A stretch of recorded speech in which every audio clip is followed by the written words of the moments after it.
Hello students, हम लोग magnetism start करने जा रहे हैं।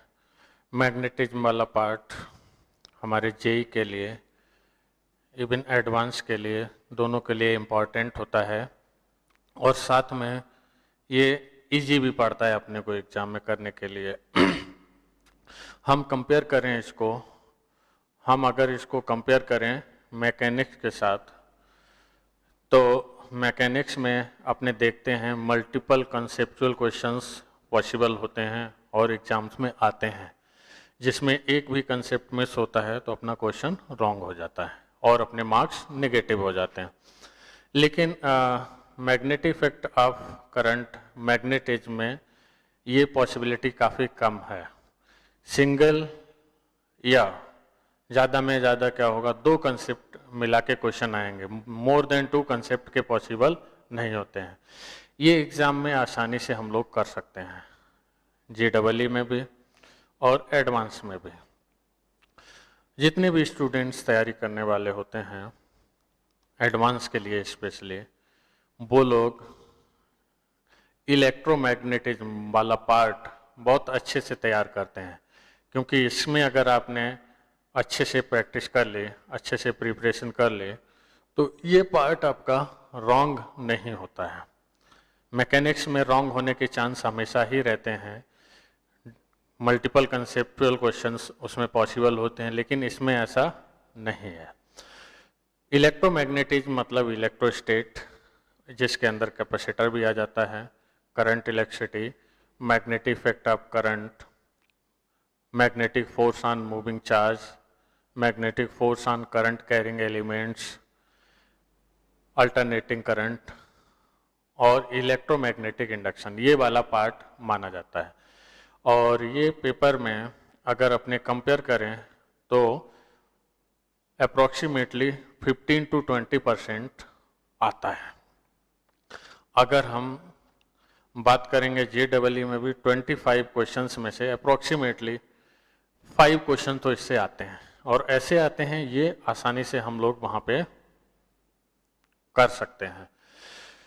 तो इसके लिए हम लोग अब तक जो पैटर्न फॉलो करके चले थे वही फिर फॉलो करेंगे। वो हमारा पैटर्न क्या था कि हम लोग पहले HCB के क्वेश्चंस लगाएंगे और कुछ क्वेश्चंस मैं डिस्कस करूंगा। वो सारे क्वेश्चंस सभी बच्चे फिर से लेक्चर देखने के बाद लगा लेंगे, और कुछ स्टूडेंट्स ऐसे भी होंगे जो पूरी HCB लगा रहे होंगे, तो अच्छा है वो पूरी HCB लगाएं, और जो भी डाउट डिस्कशन रहता है तो आमने सामने अपने जब भी मिलेंगे तो उनका डिस्कशन भी हो जाएगा।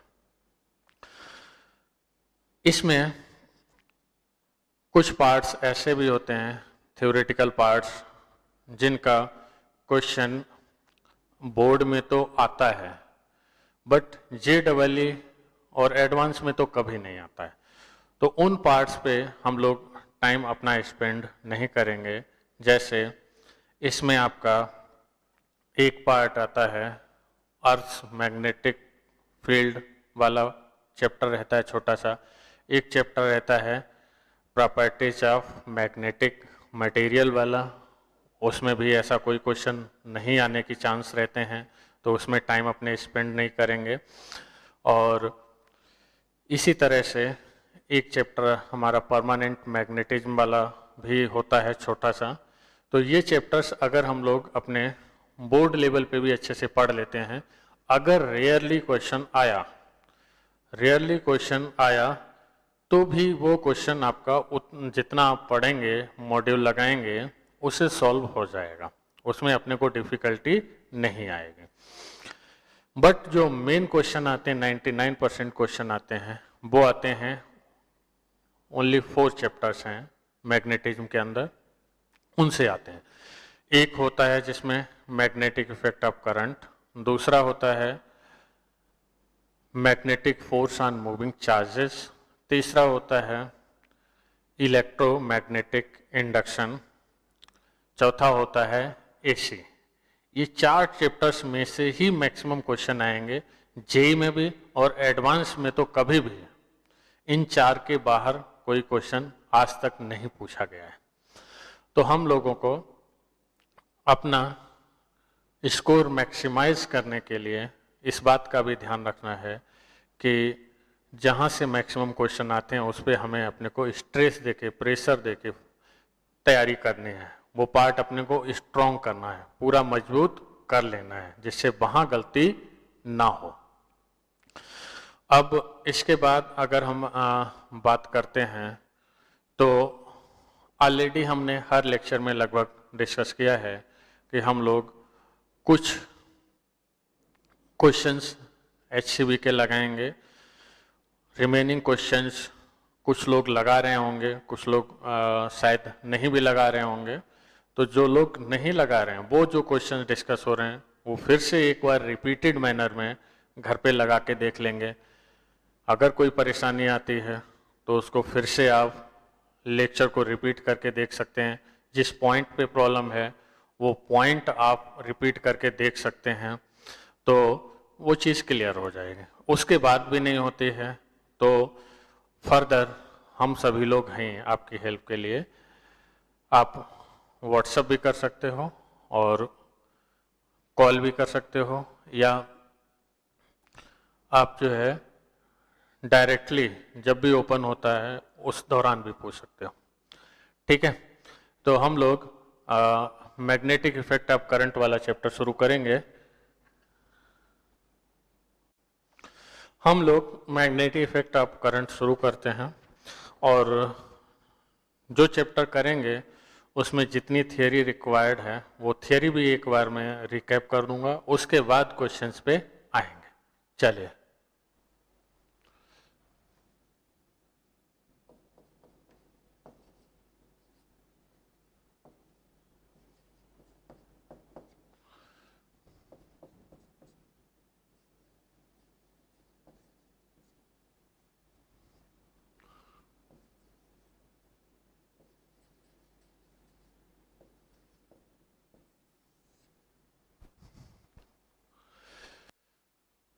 हम बात करते हैं मैग्नेटिक इफेक्ट ऑफ करंट के।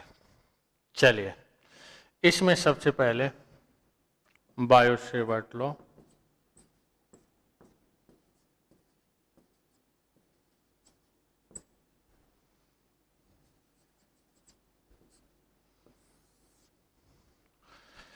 हम क्या करते हैं कि मैग्नेटिक फील्ड को, मैग्नीट्यूड को निकालने के लिए ड्यू टू करंट एलिमेंट किसी पोजीशन पर उसका मैग्नीट्यूड निकालने के लिए, डायरेक्शन निकालने के लिए मैथमेटिकली बायो-सेवर्ट लॉ को यूज़ करते हैं। तो शॉर्ट में मैं बायो-सेवर्ट लॉ और उसकी डायरेक्शन निकालने की मेथड फटाफट बता देता हूँ। देखिए, हमने ये कोई x by current carrying element लिया, इसमें करंट आई जा रही है और इससे हमें पॉइंट P पे मैग्नेटिक फील्ड निकालनी है।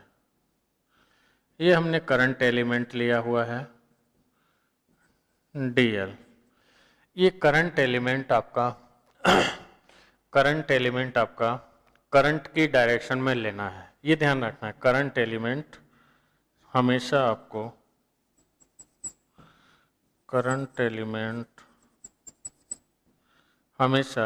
डायरेक्शन ऑफ करंट में लेना है।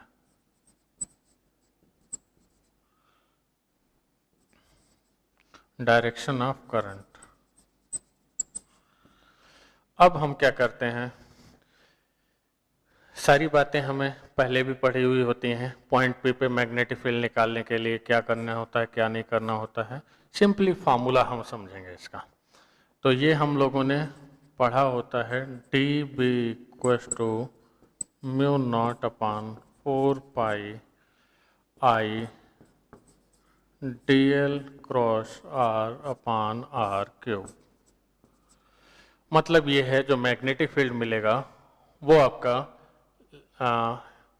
लेंथ वेक्टर dl वेक्टर और पोजीशन वेक्टर के क्रॉस प्रोडक्ट से मिलेगा। और ये अपने को मालूम होता है जब भी क्रॉस प्रोडक्ट से रिजल्ट मिलता है, तो फाइनल रिजल्ट वेक्टर होता है, मीन्स ये वेक्टर होगा, इसलिए इसके ऊपर एरो लगाया। और साथ ही साथ क्या होगा, d b magnetic field is normal to d l and d b magnetic field also normal to R vector. dB vector normal to dl and dB vector also normal to R vector. ठीक है। अब अपने इसमें एक दो चीज important है जो अक्सर न्यूमेरिकल्स में यूज होती है, वो मैं समझा देता हूँ। वो इम्पोर्टेंट चीज क्या है, देखो, जैसे हम अगर मैग्नीट्यूड की बात करें ये छोटे से एलिमेंट की, तो ये आ जाएगा mu naught upon 4 pi I d l sine theta upon r square, ये मैग्नीट्यूड आ गया। अब हम अगर थीटा 0 लेते हैं, 0 का मतलब हो गया करंट एलिमेंट हमारा डी एल वेक्टर, और जिस पोजीशन पे हम मैग्नेटिक फील्ड निकालना चाह रहे हैं वो पोजीशन आपकी एक ही लाइन में इस तरीके से आ रहे हैं और सेम डायरेक्शन में आ गए, तो इट मीन्स मैग्नेटिक फील्ड होगा 0। इसी तरह से अगर थीटा 180 डिग्री है, हम इसको 180 डिग्री लिखते हैं, तो डी बी इक्वल टू, इसमें भी 0 आएगा। कैसे 0 आएगा, ये हमने डीएल वेक्टर लिया, करंट की डायरेक्शन इधर, और इसके अपोजिट डीएल वेक्टर के हमने इसी कंडक्टर के ऊपर पॉइंट पी लिया, तो मैग्नेटिक फील्ड आपका आ जाएगा 0। तो ये दो कंडीशन आपको अच्छे से समझनी थी। हमने दो कंडीशंस जिनकी बात की है, एक थीटा इक्वल टू 0 और एक थीटा इक्वल टू 180 की बात की है। मतलब ये है कि अगर हम किसी भी करंट एलिमेंट, जैसे ये हमारे पास करंट एलिमेंट है, इस करंट एलिमेंट के बैक साइड में कहीं पे जाएं या आगे भी कहीं पे जाएं, पॉइंट पी इसी करंट एलिमेंट की लाइन में आएगा, तो मैग्नेटिक फील्ड की वैल्यू हमेशा ही 0 मिलेगी। ये सबसे इंपॉर्टेंट बात रहती है। ठीक है। अब एक चीज मैं थोड़ा सा डायरेक्शन का भी इसमें हिंट कर देता हूं।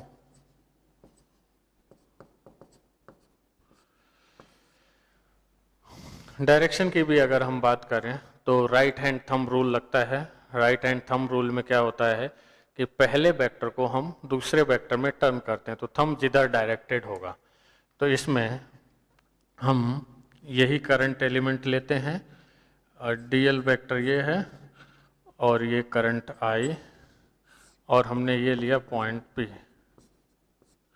ये थीटा। ठीक है। तो डीएल क्रॉस आर करेंगे। हमारे मैग्नेटिक फील्ड के फॉर्मूले में देखिए, पहला वेक्टर डीएल है, इसमें सीक्वेंस नहीं आपको बदलनी है, पहला वेक्टर डीएल मतलब डीएल है, तो पहला वेक्टर डीएल है, तो डीएल क्रॉस आर करेंगे, यानी डीएल को हम दूसरे वेक्टर में घुमाएंगे, तो थंब अंदर जा रहा है, तो मैग्नेटिक फील्ड इनवर्ड होगी।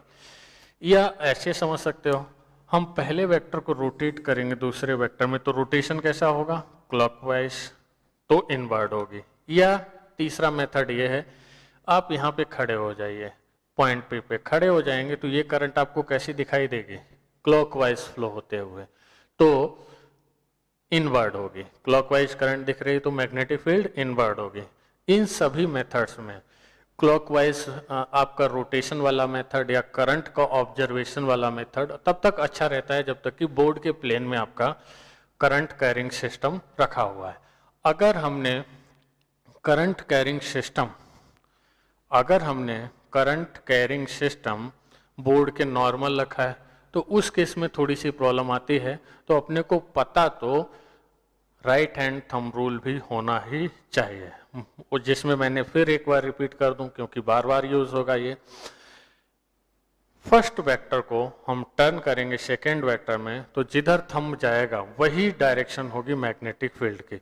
मैग्नेटिक फील्ड छोड़िए, क्रॉस प्रोडक्ट से जो भी वैल्यू मिलती है पूरे फिजिक्स में, क्रॉस प्रोडक्ट से जो भी वैल्यू मिलती है पूरे फिजिक्स में, वो आपकी राइट हैंड थंब रूल से निकाली जा सकती है।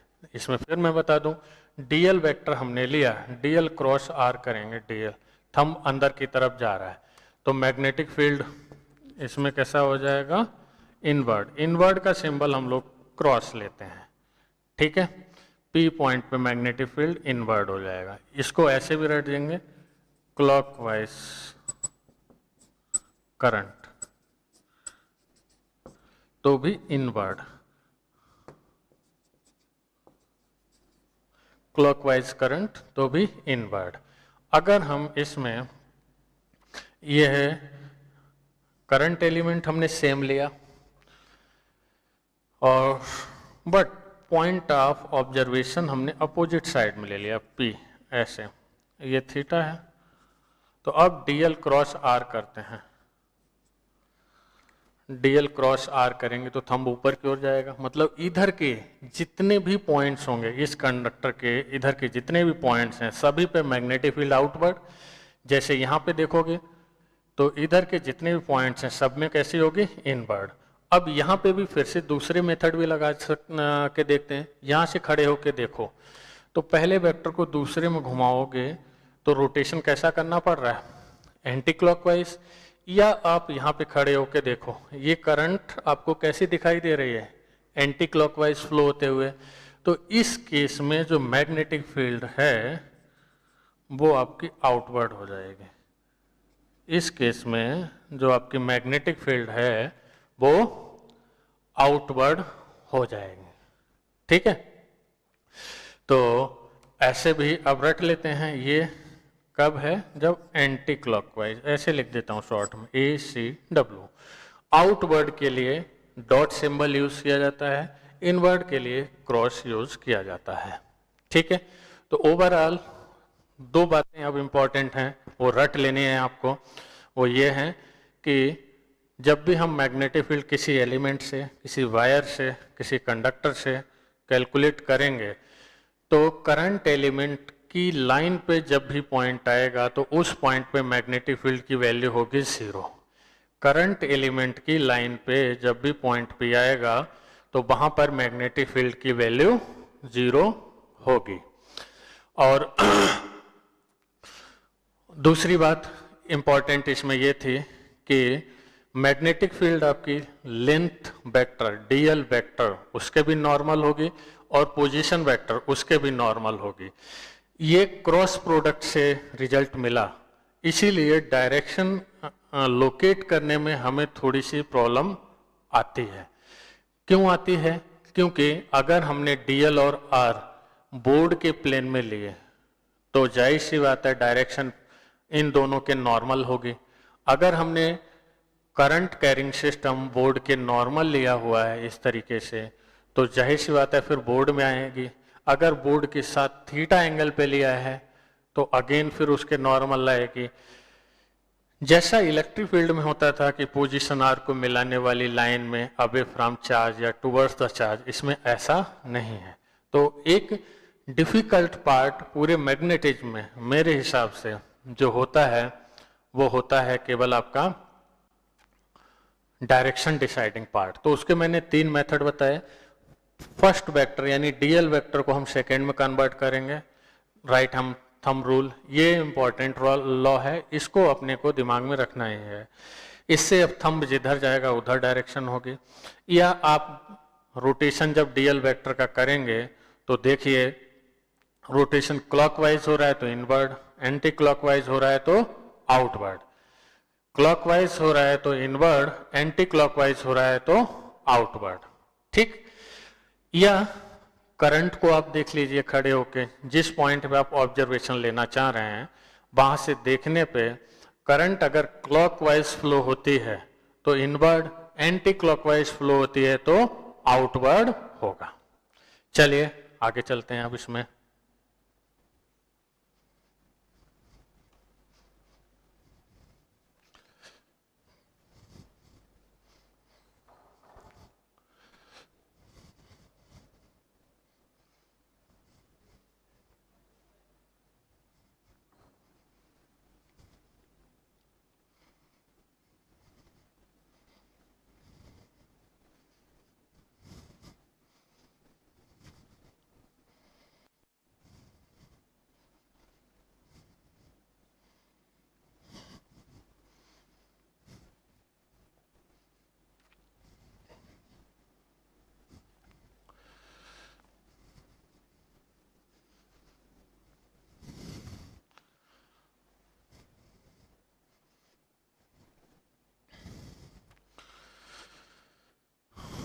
तो हम लोगों ने अभी बायो-सेवर्ट लॉ के बारे में समझ लिया।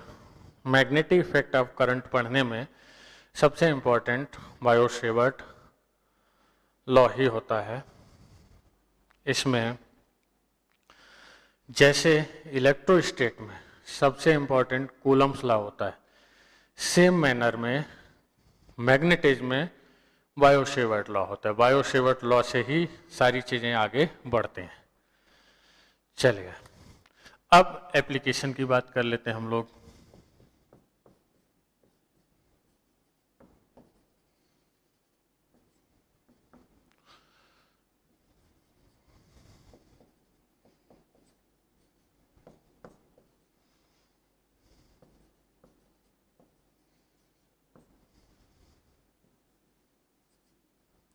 Application of Biot-Savart law. तो इसमें हमें एप्लीकेशन का मतलब ये है कि हम लोग बायो-सेवर्ट लॉ को यूज करके कैसे कैसे मैग्नेटिक फील्ड निकालेंगे डिफरेंट इलेक्ट्रिक सिस्टम्स में। हम लोग कोई डेरिवेशन नहीं करने जा रहे हैं, सीधे सीधे फॉर्मूले समझते जाएंगे, कंसेप्ट समझते जाएंगे, कोई रिवीजन टाइप से। जहां कहीं पे कराने लायक लगेगा एक्स्ट्रा, वहां पे मैं करा दूंगा। चलिए पहला, मैग्नेटिक फील्ड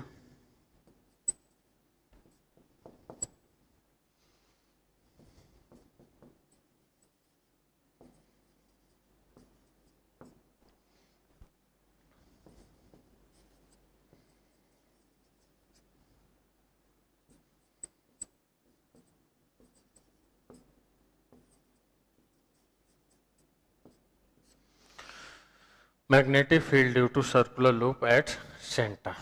चलिए खाली हम इसका फॉर्मूला समझेंगे।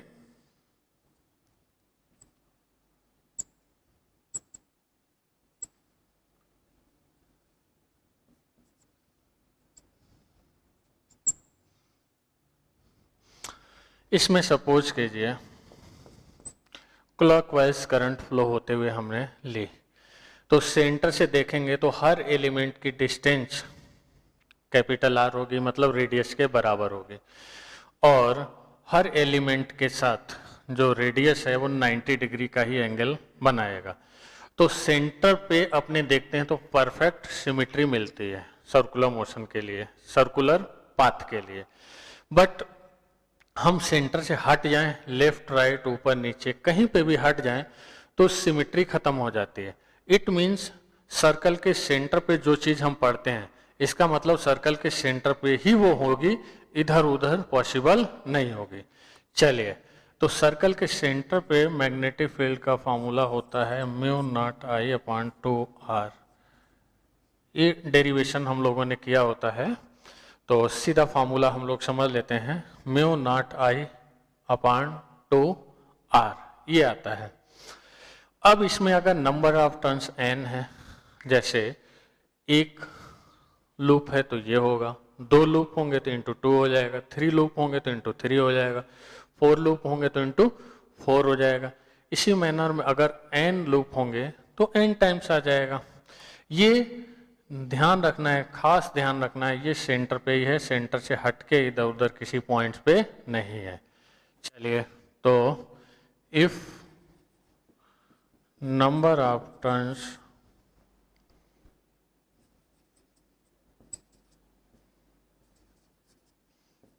Are capital N, then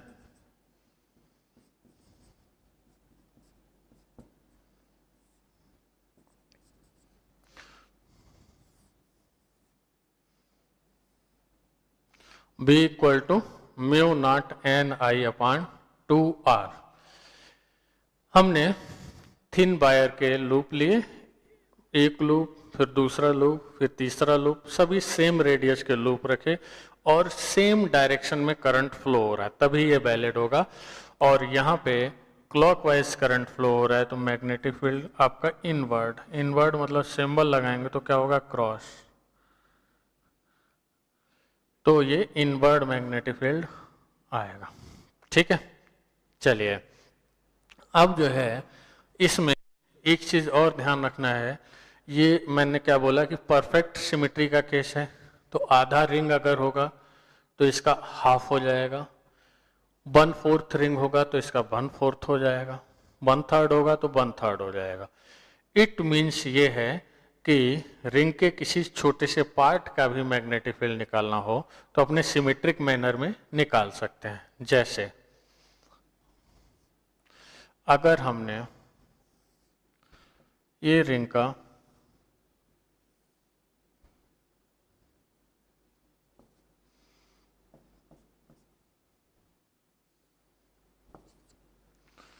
theta angle बन रहा है सेंटर पे,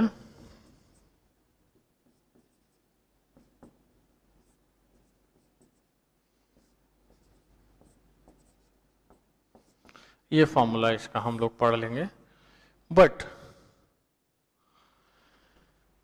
डेरिवेशन भी इसका करना चाहे तो कर सकते हैं, लेकिन मुझे लगता है ज़रूरत नहीं है। 2 पाई रेडियन में ये फील्ड आती है, 2 पाई रेडियन का ये फील्ड है, तो यूनिट रेडियन में क्या होगी और फिर थीटा रेडियन में क्या होगी, वो हम आसानी से यहाँ पर इस तरीके से निकाल सकते हैं। या सिंपल मैनर में हमें क्लियर है कि पूरे सर्कुलर पार्ट का ये 1/3 पार्ट है, 1/4 पार्ट है या 1/5 पार्ट है, तो उतना ही टाइम्स हम लोग इसकी सर्कल की फील्ड को करते जाएंगे और हमें फाइनल रिजल्ट मिलता जाएगा। ठीक है, चलो ये कहानी हो गई।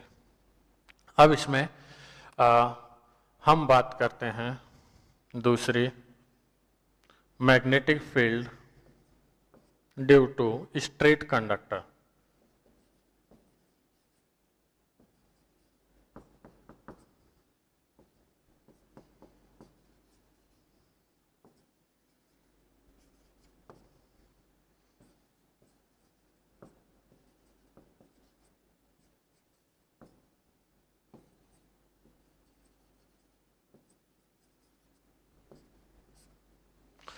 Magnetic field due to straight conductor, इसका भी हम डेरिवेशन नहीं पढ़ेंगे, जहाँ पे रिक्वायर्ड होगा वो मैं एक्स्ट्रा करवाऊंगा, अदरवाइज सीधे फॉर्मूले समझते हुए चले जाएंगे हम।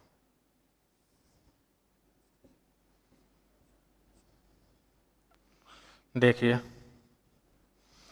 हमने एक स्ट्रेट कंडक्टर लिया जिसमें नॉर्मल डिस्टेंस पॉइंट P से D है और इसका लोअर एंड और अपर एंड इस तरीके से ज्वाइन है। नीचे का एंगल हमने अल्फा लिया, ऊपर का एंगल हमने बीटा लिया।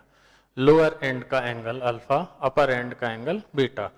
लोअर एंड हम कहाँ से मानेंगे ये ध्यान रखना है। लोअर एंड मतलब जिधर से करंट एंटर कर रही है, अपर एंड मतलब जहाँ पे करंट निकलेगी। तो ये हमें पॉइंट P पे, यहाँ पे हम खड़े होके देखेंगे तो ये करंट आपकी क्लॉकवाइज दिखेगी, मतलब इनवर्ड होगी। तो एक बात अच्छे से समझ लेनी है कि यहाँ पे जो मैग्नेटिक फील्ड होगी वो आपकी सारे पार्ट की, यहाँ से लेकर यहाँ तक शुरू करोगे, सारे पार्ट्स की मैग्नेटिक फील्ड अंदर की तरफ होगी। तो अपने को इसमें कंपोनेंट्स वगैरह करके कुछ काम करने की ज़रूरत ही नहीं, सीधा सीधा एक ही बार में सॉल्व करेंगे और फाइनल रिजल्ट मिलेगा। और वो फाइनल रिजल्ट क्या होगा वो मैं लिख देता हूँ, mu naught I upon 4 pi d sine alpha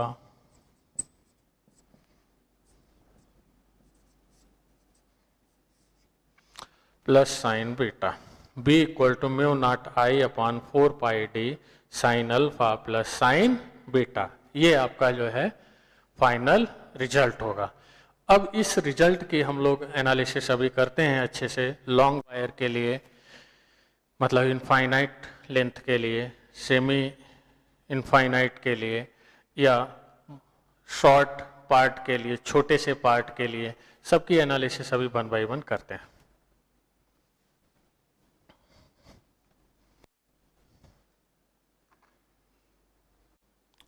चलिए हम लोग अभी स्ट्रेट कंडक्टर की मैग्नेटिक फील्ड की बात कर रहे थे। अब इसके हम लोग डिफरेंट केसेस डिस्कस करते हैं। जैसे पहला केस लॉन्ग कंडक्टर,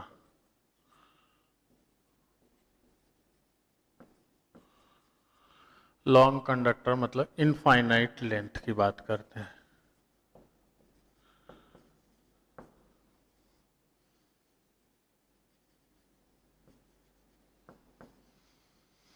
देखिए इनफाइनाइट लेंथ का भी क्या मीनिंग होता है फिजिक्स में, हम वो भी दिमाग लगाते हैं। हमने ये इनफाइनाइट लेंथ का कंडक्टर लिया, ये पॉइंट पी पे हम लोग मैग्नेटिक फील्ड निकालना चाह रहे हैं। नॉर्मल डिस्टेंस डी है, पॉइंट पी की कंडक्टर से नॉर्मल डिस्टेंस डी है। अब इनफाइनाइट लेंथ का मीनिंग ये होता है, जैसे हम लोगों ने कंडक्टर की लेंथ को 1 मीटर लिया और डी को हमने 1 mm ले लिया या 1 सेंटीमीटर ले लिया, तो इस कंडीशन में हम लोग उसको लॉन्ग वायर या इनफाइनाइट लेंथ मान सकते हैं। अगर हमने डी को 40 सेंटीमीटर ले लिया, 50 ले लिया, तो इस कंडीशन में हम इसको लॉन्ग वायर नहीं मानेंगे, तो फिर फाइनाइट लेंथ का मानेंगे। तो किसी वायर का लॉन्ग वायर मानना या ना मानना उसके लॉन्ग होने या ना होने पे डिपेंड नहीं करता है, डिपेंड ये करता है कि हम उसको कहाँ से देख रहे हैं। हम जहाँ से देखेंगे वहाँ से अगर वो हमें लॉन्ग दिख रहा है तो लॉन्ग मानेंगे, फाइनाइट लेंथ का दिख रहा है तो फाइनाइट लेंथ का मानेंगे, छोटा दिख रहा है तो छोटा मानेंगे। और ये डिपेंड करता है कि कंडक्टर से, ये डिपेंड करता है कंडक्टर से हमारी डिस्टेंस क्या है।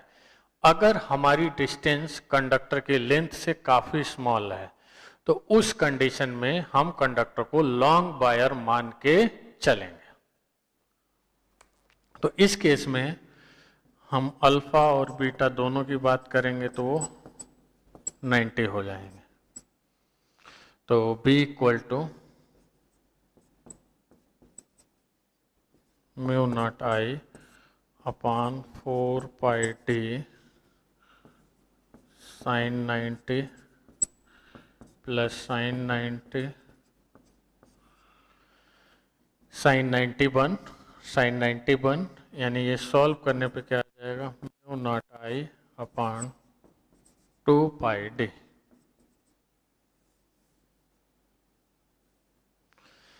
ये हमें लॉन्ग इनफाइनाइट वायर का मैग्नेटिक फील्ड मिल गया। डी क्या है, perpendicular distance of point p from conductor. D perpendicular distance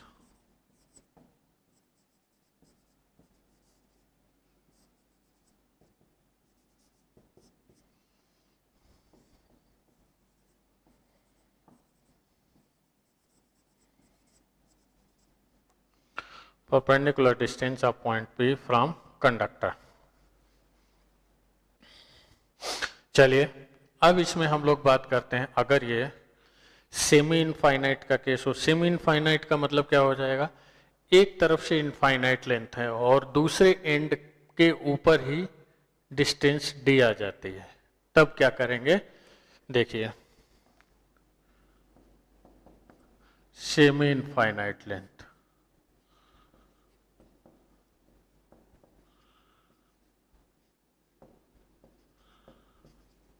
semi infinite length,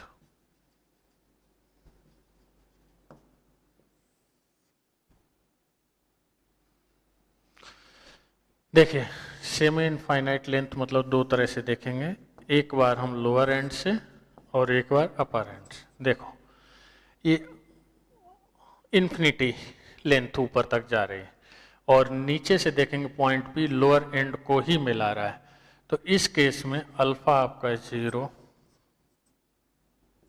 beta 90,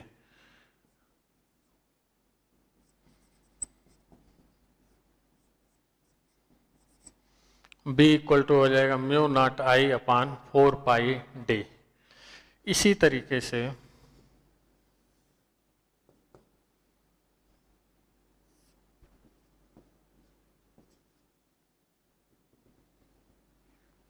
देखेंगे, इस केस में देखेंगे तो आपका अल्फा 90 और बीटा हो जाएगा 0। स्टिल मैग्नेटिक फील्ड का जो मैग्नीट्यूड है वो वही रहेगा। तो अपने को ये समझना है सेमी इनफाइनाइट लेंथ के केस में मैग्नीट्यूड दोनों केसेस में सेम होगा, चाहे आप लोअर एंड से देखें चाहे आप अपर एंड से देखें। अब बात ये आती है कि अगर कोई ऐसा केस आ जाए, ऐसा आते भी हैं और आए हुए क्वेश्चंस भी हैं, अगर हमने ये पॉइंट P फाइनाइट लेंथ का कंडक्टर या तो बिल्कुल नीचे ले लिया या ऊपर ले लिया, तब अपने को क्या रिजल्ट देखना मिलेगा और यह कैसे करेंगे देखते हैं। चलो अब उस चीज पे आते हैं।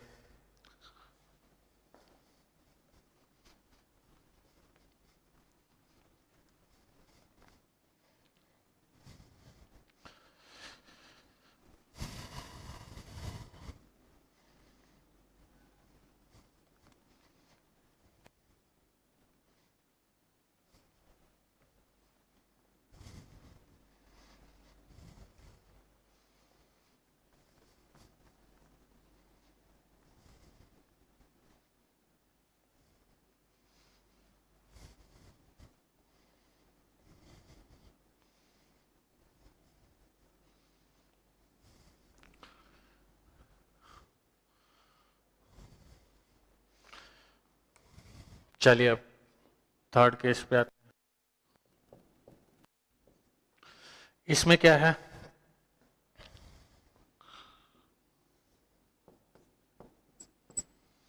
हमने अगर पॉइंट भी नीचे ले लिया है ऐसे,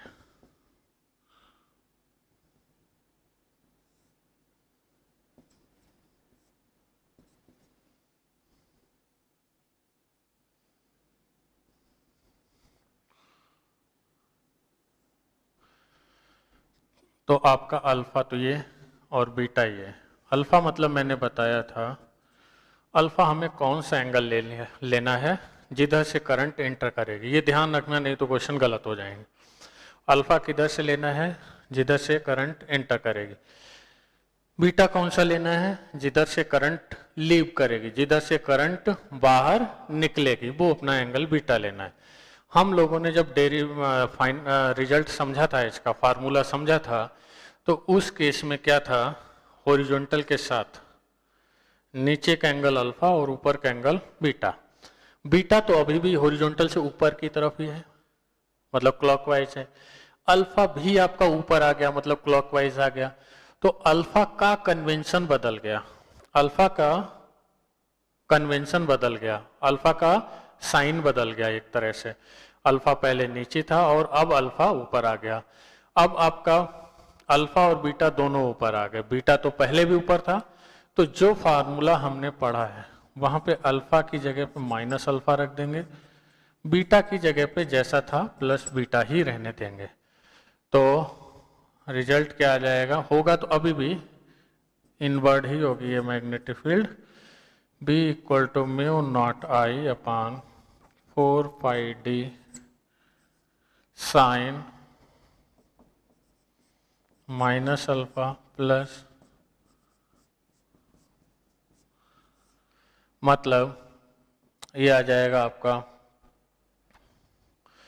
mu naught I upon 4 pi d minus sine alpha plus sine beta. It means अपने ये बात रट भी सकते हैं, अच्छे तरीके से रट सकते हैं कि जिस एंगल का कन्वेंशन बदलेगा, जिस एंगल का कन्वेंशन बदलेगा, वो एंगल हमें माइनस कर देना है। तो माइनस करने के बाद जो रिजल्ट आएगा वो फाइनल रिजल्ट अपना मैग्नेटिक फील्ड का होगा। अब ये ध्यान देना है हमें कि अल्फा हमेशा उधर मानना है, बार बार मैं रिपीट कर रहा हूं, जिधर से करंट एंटर करेगी। बीटा उधर का लेना है जिधर से करंट निकल रही होगी। अदरवाइज प्लस माइनस में डिफरेंस आंसर के आ जाएंगे और गलत हो जाएंगे। इसी तरीके से देखो, अगर ये वाला केस आ जाए, जैसे ये हमने फाइनाइट लेंथ का वायर लिया और हमें ऊपर ऐसे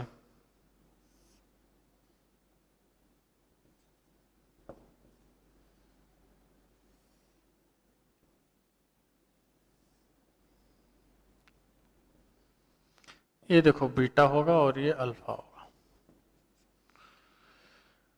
देखिए इसमें क्या हुआ, हम लोगों का जो नॉर्मल कन्वेंशन था, हॉरिजॉन्टल से ऊपर वाला एंगल बीटा और हॉरिजॉन्टल से नीचे वाला एंगल अल्फा। तो अब इसमें क्या है, हॉरिजॉन्टल से दोनों के दोनों नीचे आ गए, अल्फा तो उसी कन्वेंशन में है, बट बीटा का कन्वेंशन अपोजिट हो गया। पहले ऊपर मान के चले थे हम लोग मेन फार्मूले में, अब ये नीचे आ गया, तो जो आपका कन्वेंशन चेंज हो रहा है जिसका, उसको हम माइनस कर देंगे, और जो प्लस है उसको हम, जो चेंज नहीं हो रहा है उसको हम प्लस ही रहने देंगे। तो फिर क्या आ जाएगा, b equal to mu naught I upon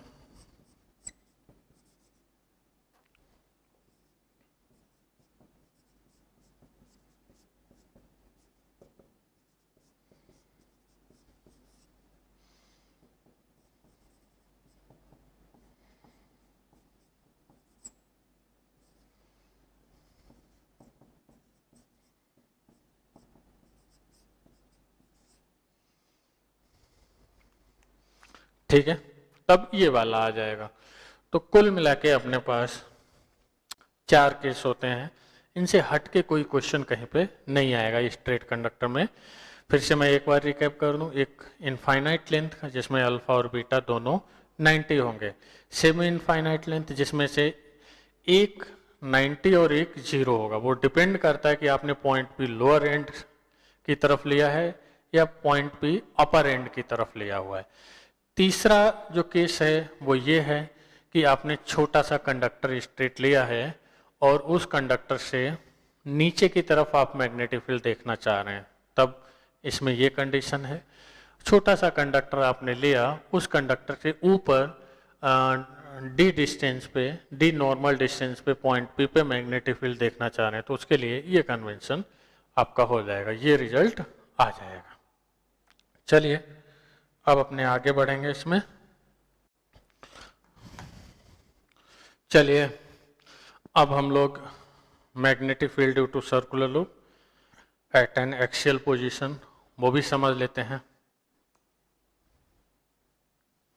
third application ये magnetic field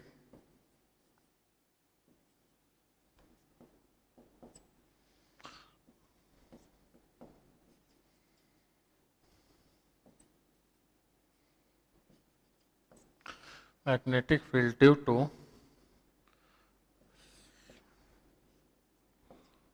circular ring at axial position।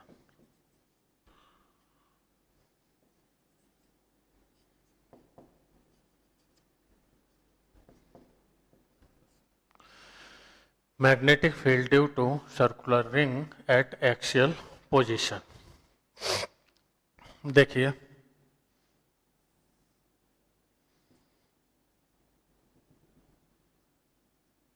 इसमें अपने को बहुत कुछ समझना है।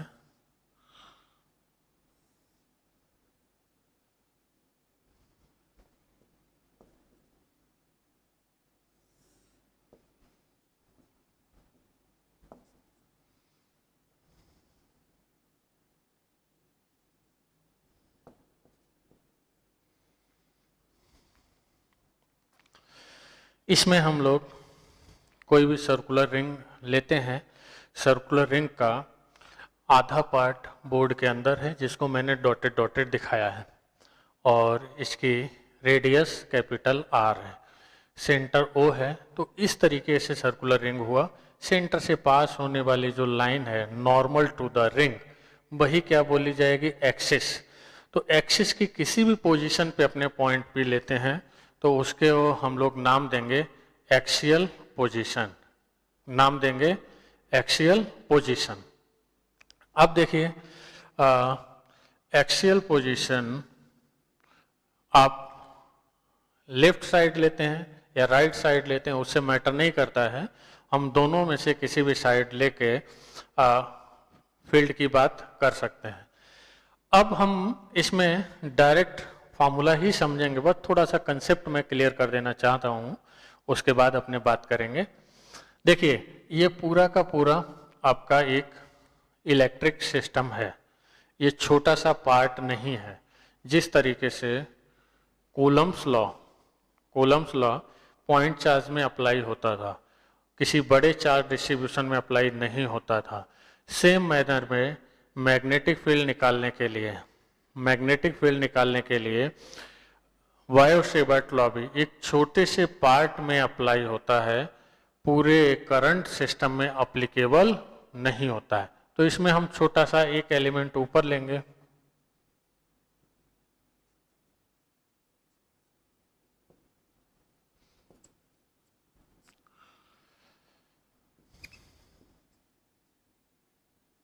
एक नीचे लेंगे ऐसे।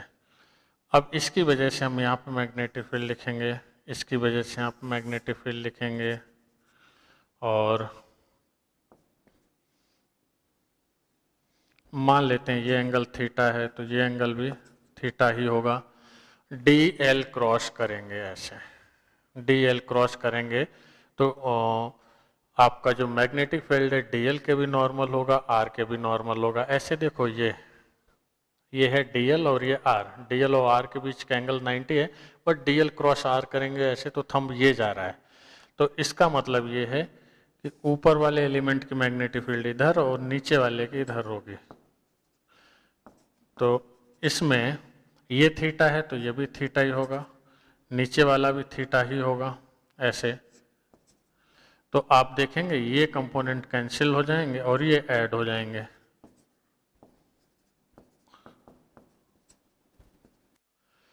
अगर हम देखेंगे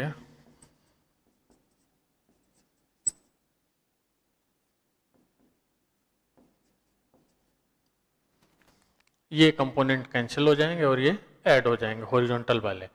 तो 2 dB साइन थीटा ये ऐड हो जाएगा। दो कंपोनेंट एक साथ लेने का पर्पज यही है कि आपको ये समझ में आ जाए कि ये दोनों के दोनों मैग्नेटिक फील्ड जो जनरेट कर रहे हैं उनके ये वर्टिकल कंपोनेंट्स कैंसिल हो जाएंगे। अब इसमें थोड़ा लॉजिक ये है, हमने रिंग लिया, रिंग के एक्सियल पोजीशन पे मैग्नेटिक फील्ड देखेंगे पूरे एलिमेंट की, रिंग के एक्सियल पोजीशन पे हम मैग्नेटिक फील्ड देखेंगे पूरे रिंग की, तो वो ये ऐसे कोन के फॉर्म में आएगी ऐसे चारों तरफ। इसका मतलब हर पॉइंट पे हर पार्ट की मैग्नेटिक फील्ड अलग डायरेक्शन में जाएगी। इस तरीके से देख लो, ये आपका रिंग है मान लो और ये एक्सियल पोजीशन है, तो इस तरीके से मैग्नेटिक फील्ड होगी कोन के फॉर्म में। तो हर पॉइंट की फील्ड अलग अलग डायरेक्शन में होगी, थीटा सबके लिए सेम होगा। तो हम एडिशन या रिजल्टेंट कैसे निकालेंगे, तो इंटीग्रेशन कैसे करेंगे, तो उसके लिए हमें कंपोनेंट करना जरूरी है। सारे एलिमेंट्स के वर्टिकल कंपोनेंट एक्सिस के जो हैं वो कैंसिल होते जाएंगे, हॉरिजॉन्टल वाले ऐड होते चले जाएंगे। तो फाइनल जो रिजल्ट है वो हमें सॉल्व करके मिल जाता है। फिर वो सॉल्व करके क्या मिलता है वही अपने को पढ़ना है, बाकी आप लोगों ने कर लिया होगा। म्यू नॉट आई R स्क्वायर अपॉन 2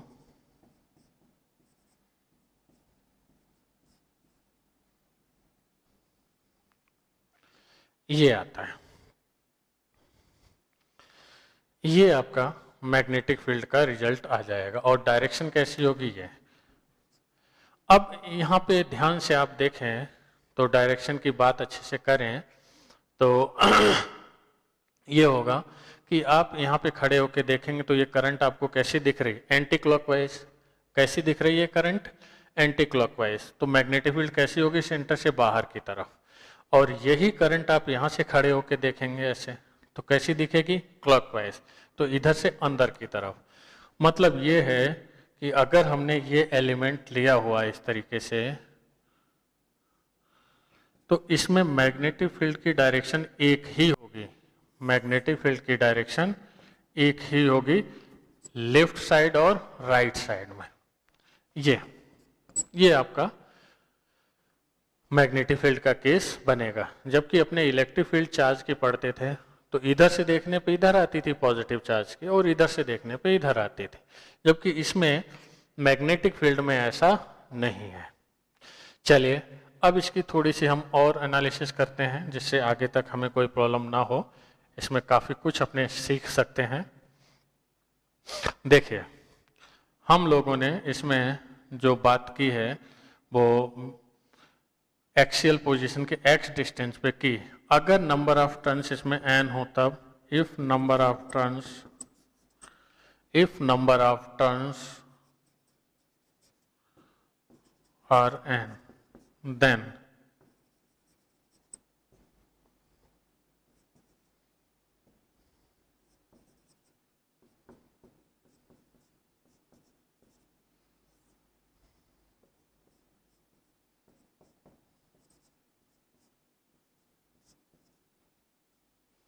ठीक है, तो ये रिजल्ट आ जाएगा। अब इसको हम लोग थोड़ा एनालाइज करते हैं सेंटर पे और इन्फिनिटी पे या नियर टू सेंटर पे, तब क्या होगा, इफ x इक्वल टू 0 मतलब सेंटर हो गया ये, x अगर 0 करेंगे तो ये सेंटर ही हो जाएगा, ऑब्वियस है। तो इस कंडीशन में b इक्वल टू क्या आएगा, म्यू नॉट NIR² अपान नीचे आ जाएगा 2r³। तो r³ ये, तो ओवरऑल सॉल्व करेंगे तो b इक्वल टू क्या आ जाएगा, mu not NI upon 2r। यही अपने ने सेंटर वाले में फार्मूला समझा था, यही हमने सर्कुलर लूप के सेंटर पे फार्मूला समझा था। चलिए, इसमें अगर मान लो if x is very very less as compare to r, तो फिर क्या होगा, b equal to mu naught n i r²। x अगर काफ़ी छोटा है तो उस केस में हम लोग r के रिस्पेक्ट में x को छोड़ देंगे, नीचे आपका 2r³। मतलब जो फील्ड हमारी सेंटर पे होगी ऑलमोस्ट वही फील्ड नियर टू सेंटर हो जाएगी एक्सियल पोजीशन। जैसे ये हमारा सेंटर है, सेंटर से नियर अपने जाएंगे, लेफ्ट साइड में जाएं या राइट साइड में जाएं, किसी में भी जाएं, तो जो सेंटर का मैग्नीट्यूड है वही आपका आसपास के एक्सियल पोजीशन पे आ जाएगा। लेकिन ये ध्यान रखना ये एक्सिस पे ही होगा, एक्सिस से ऊपर या नीचे की हमें कोई बात नहीं करनी है। चलिए, अब बात आती है अगर x काफी बड़ा है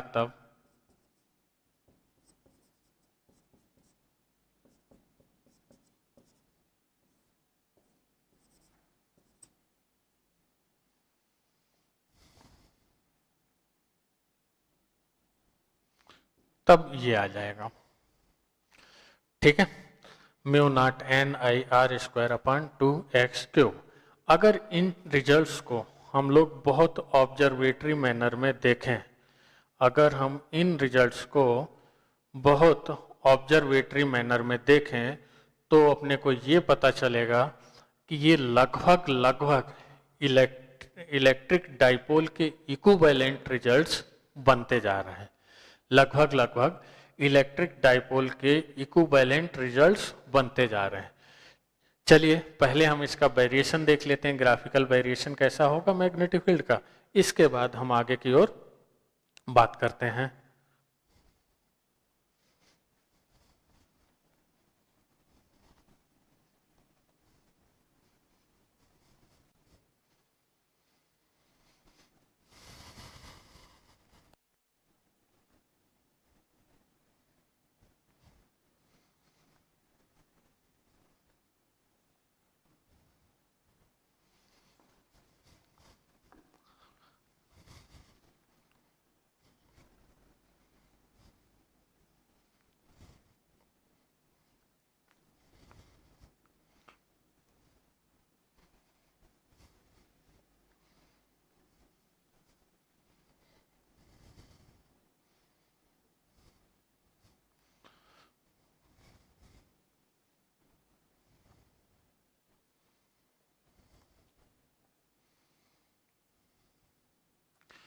देखिए,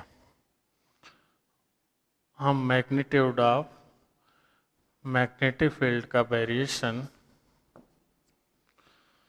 विद रिस्पेक्ट टू x, मतलब एक्सियल पोजीशन देखेंगे तो क्या होगा,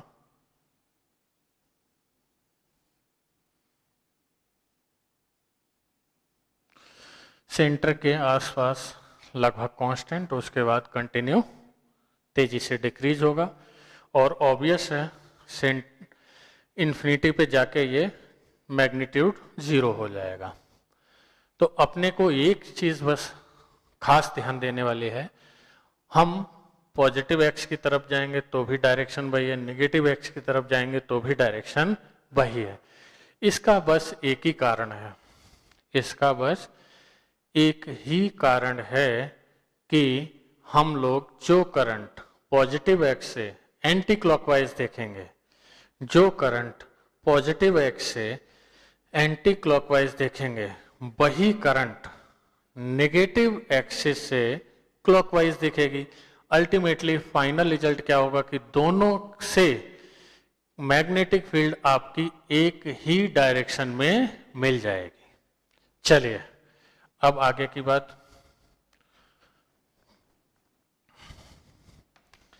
इसको और चीजें समझते हैं। हम लोगों ने अभी जो पढ़ा था एक बार फिर से इस पे क्या क्या आ सकता है वो सारी बातें अपने को दिमाग में रख लेनी है। देखो हमने ये पढ़ा था पॉइंट पी पे पोजीशन एक्स वाले पे B equal to mu naught n I r square upon 2 r square plus x square की पावर 3/2। अब थोड़ा सा हम लोग इसको एडजस्ट करते हैं, B equal to mu naught n i, pi से मल्टीप्लाई किया ऊपर नीचे 2 pi r square plus x square की पावर 3/2। अब ये पाई आर स्क्वायर क्या होगा, area of the loop. Pi r square क्या होगा, ए के बराबर, इसको हम क्या बोलेंगे, area of loop.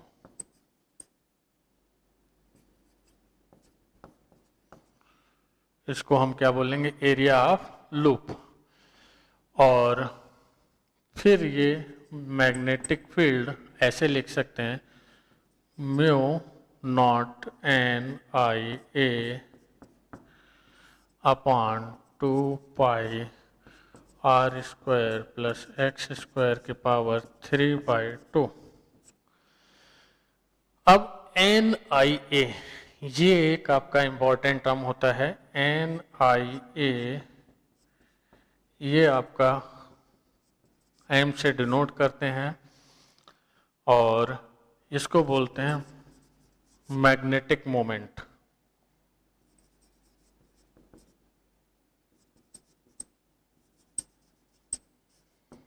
Magnetic moment of loop,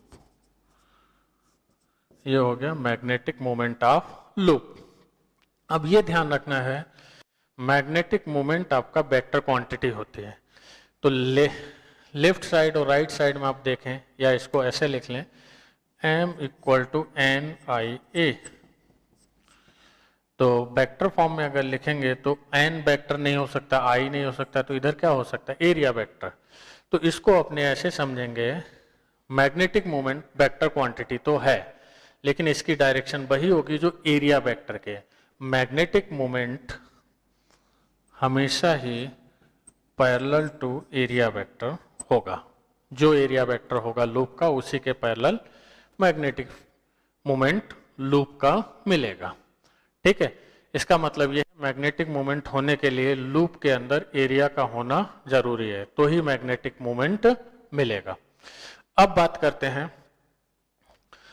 और आसान तरीके से, जैसे हम इसी क्वेश्चन पे आ जाएं, इसी केस पे आ जाते हैं जो हमने पॉइंट पी पे समझा हुआ है। पॉइंट पी पे खड़े होके हम लोग देखेंगे तो क्या होगा, ये एरिया वेक्टर इसका किधर जाएगा, पॉजिटिव एक्स में, और यहां से खड़े होके देखेंगे तो एरिया वेक्टर कैसा जाएगा, नेगेटिव एक्स में। या इसको और आसान तरीके से समझते हैं, आसान तरीका इसका ये है कि हम लोग यहाँ पे खड़े होके देखें तो इसकी मैग्नेटिक फील्ड किधर है, पॉजिटिव एक्स में, यहाँ से खड़े होकर देखें तो मैग्नेटिक फील्ड किधर है, पॉजिटिव एक्स में। तो अपने ऐसे भी बोल सकते हैं जिस तरफ लूप का मैग्नेटिक फील्ड होगा उसी तरफ लूप का मैग्नेटिक डाइपोल मोमेंट मिलेगा। सेम डायरेक्शन एज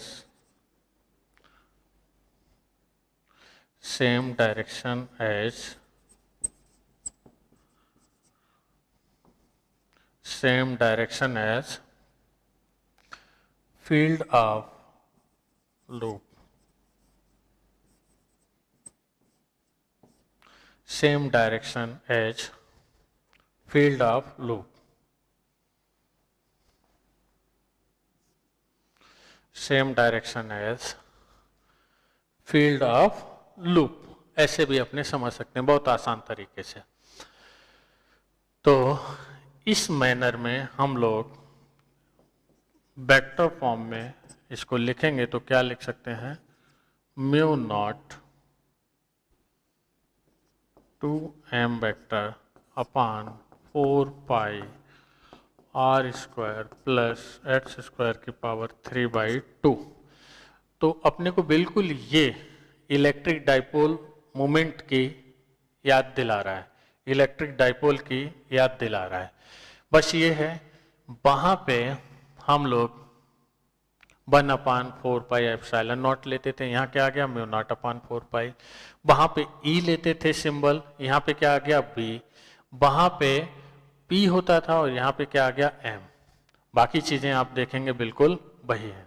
मैं एक बार लिख भी देता हूँ, E आपका किससे रिप्लेस हुआ है, B से, और जो dipole moment magnetic dipole moment से रिप्लेस हुआ है, और 1/4 पाई एप्सिलॉन नॉट ये रिप्लेस हुआ है म्यू नॉट अपान 4 पाई से। 1/4 एप्सिलॉन नॉट का रिप्लेसमेंट हुआ है म्यू नॉट अपान 4 पाई से। तो बिल्कुल वही बातें आ गई हैं।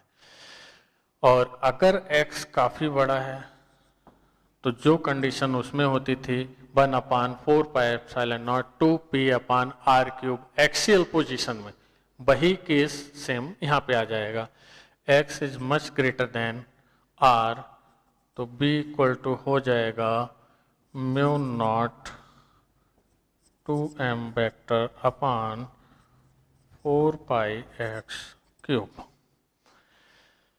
तो कुल मिला के हम लोग अब एक बहुत अच्छी बात यहाँ पर समझ सकते हैं, वो ये है कि कोई भी क्लोज लूप आपका है, जैसा कि हम लोग यहाँ लेके चल रहे हैं, वो एक मैग्नेटिक डाइपोल मोमेंट की तरह काम करेगा। पूरे लूप को हटा के हम एक वर्चुअल मैग्नेटिक डाइपोल मोमेंट बना सकते हैं जिसका डाइपोल मोमेंट वेक्टर होगा m। कैसे बनाएंगे वो देखो, इसको हटा के इसकी जगह पे हम एक बार मैग्नेट बना सकते हैं। जैसे इलेक्ट्रिक डाइपोल में प्लस चार्ज माइनस चार्ज होता है, ऐसे ही हम बार मैग्नेट की बात करेंगे। सब लोगों ने लोअर क्लासेस में भी समझा होता है, एक नॉर्थ पोल होता है और एक साउथ पोल होता है। तो इसमें हम लोग यहाँ पे खड़े होकर देखेंगे तो ये एंटी क्लॉकवाइज करंट, तो जिधर एंटी क्लॉकवाइज करंट होती है उधर नॉर्थ पोल, और जिधर क्लॉकवाइज करंट होगी उधर साउथ पोल। ठीक है। और मैग्नेटिक डाइपोल मोमेंट की डायरेक्शन साउथ टू नॉर्थ, इसकी स्ट्रेंथ हम माइनस में मानते हैं, इसकी स्ट्रेंथ हम प्लस में मानते हैं।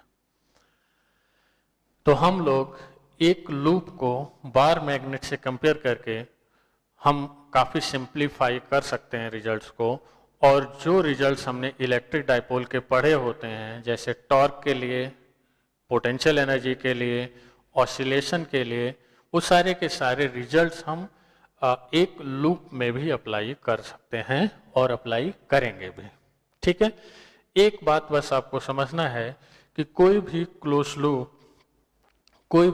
लूप एक बार मैग्नेट की तरह बिहेव करेगा, जिसका मैग्नेटिक मोमेंट होगा m इक्वल टू NIA, जिसकी डायरेक्शन किधर होगी, area vector of the loop, या हम ये बोल सकते हैं मैग्नेटिक मोमेंट की डायरेक्शन लूप की वही होगी जिधर लूप की मैग्नेटिक फील्ड की डायरेक्शन है। चलिए, इसी को हमने यहाँ पर एक बार बना के भी दिखाया कैसे इसको हम लोग कर सकते हैं। चलिए, अब ये अच्छे से समझने के बाद हम लोग आगे की तरफ बढ़ते हैं।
हम लोगों ने मैग्नेटिक फील्ड का एक अच्छा सा केस एक्सियल पोजीशन का भी समझ लिया है।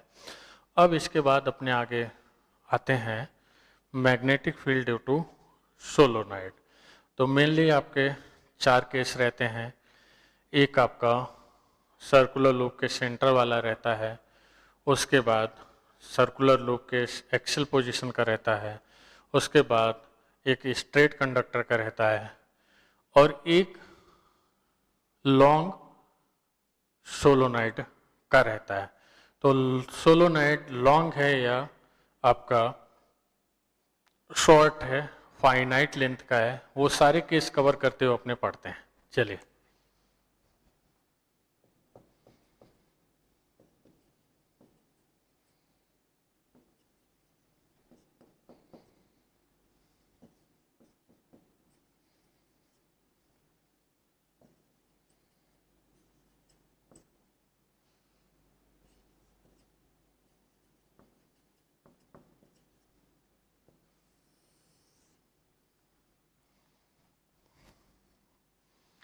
देखिए सोलोनाइड क्या होता है।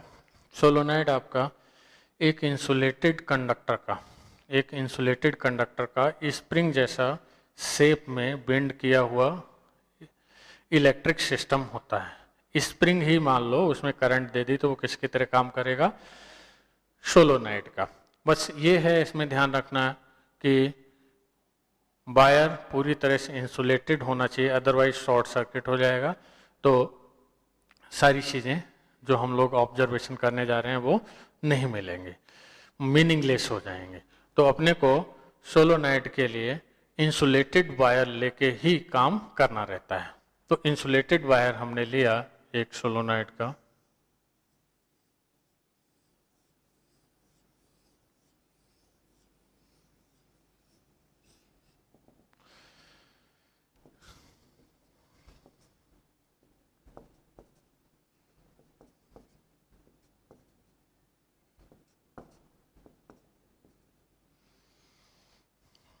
ये देखिए, ये हमें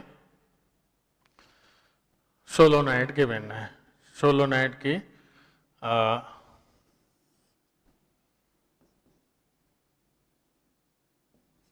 लेंथ L ले लेते हैं, total number of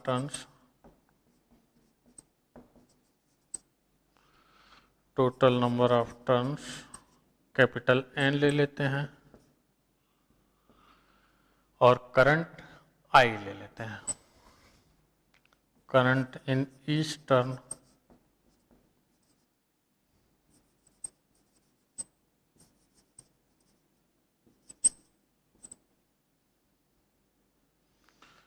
turn equal to I। अब मैग्नेटिक फील्ड हमें पॉइंट P पे इसमें निकालनी है। तो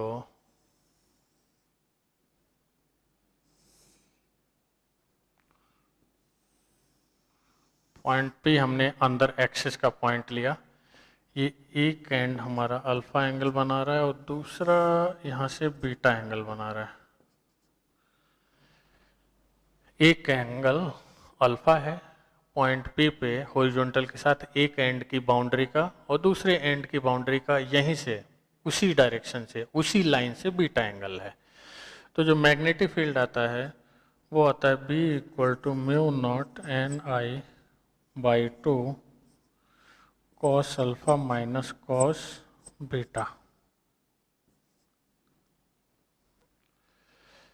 अब अपने स्मॉल n का मतलब होता है यहाँ पर n by L, number of turns per unit length, number of turns per unit length.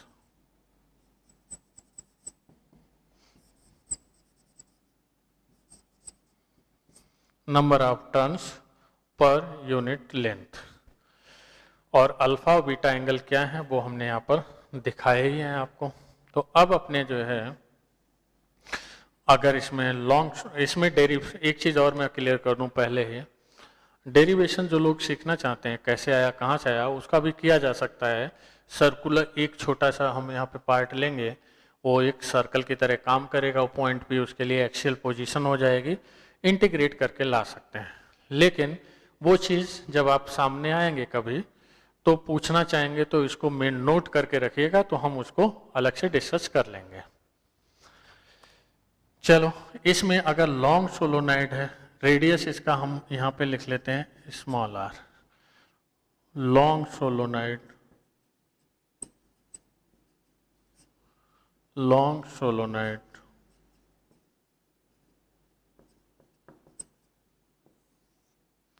Long solenoid मतलब r very very less as compare to l, ये लॉन्ग सोलोनाइड का केस हो गया। तो इसमें अल्फा आपका 0 और बीटा हो जाएगा 180 डिग्री।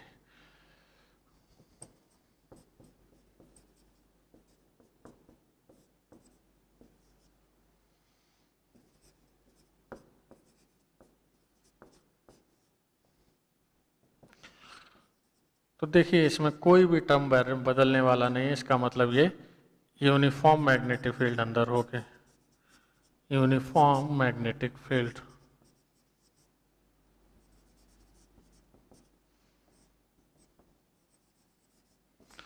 यूनिफॉर्म मैग्नेटिक फील्ड,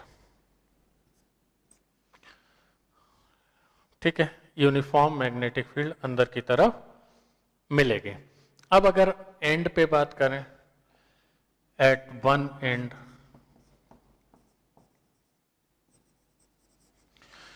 जिसमें हम अल्फा 0 ले लेते हैं और बीटा 90 कर देते हैं। मतलब देखो हम यहाँ पे आ गए, इस एंड पे आ जाएंगे तो आपका अल्फा 0 हो जाएगा और ये वाला एंगल बीटा 90 हो जाएगा। या उल्टा कर लो, इधर आएंगे तो अल्फा आपका 90 और बीटा 0 हो जाएगा। तो कुल मिला के दोनों ही एंड पे मैग्नीट्यूड जो आएगा वो आएगा mu naught n I by 2, mu naught n I by 2। फिर मैं एक बार बोल दूं, दूसरे एंड पे जाएंगे तो अल्फा, हमने लेफ्ट एंड की बात की, राइट एंड पे जाएंगे तो अल्फा आपका 90 और बीटा 0 हो जाएगा, तो भी मैग्नीट्यूड यही आएगा।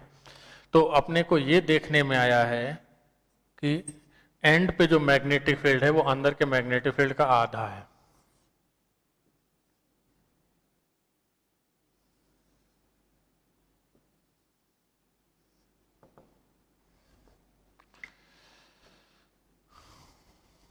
एक मिनट, इसको हम सही से बनाते हैं ग्राफ को।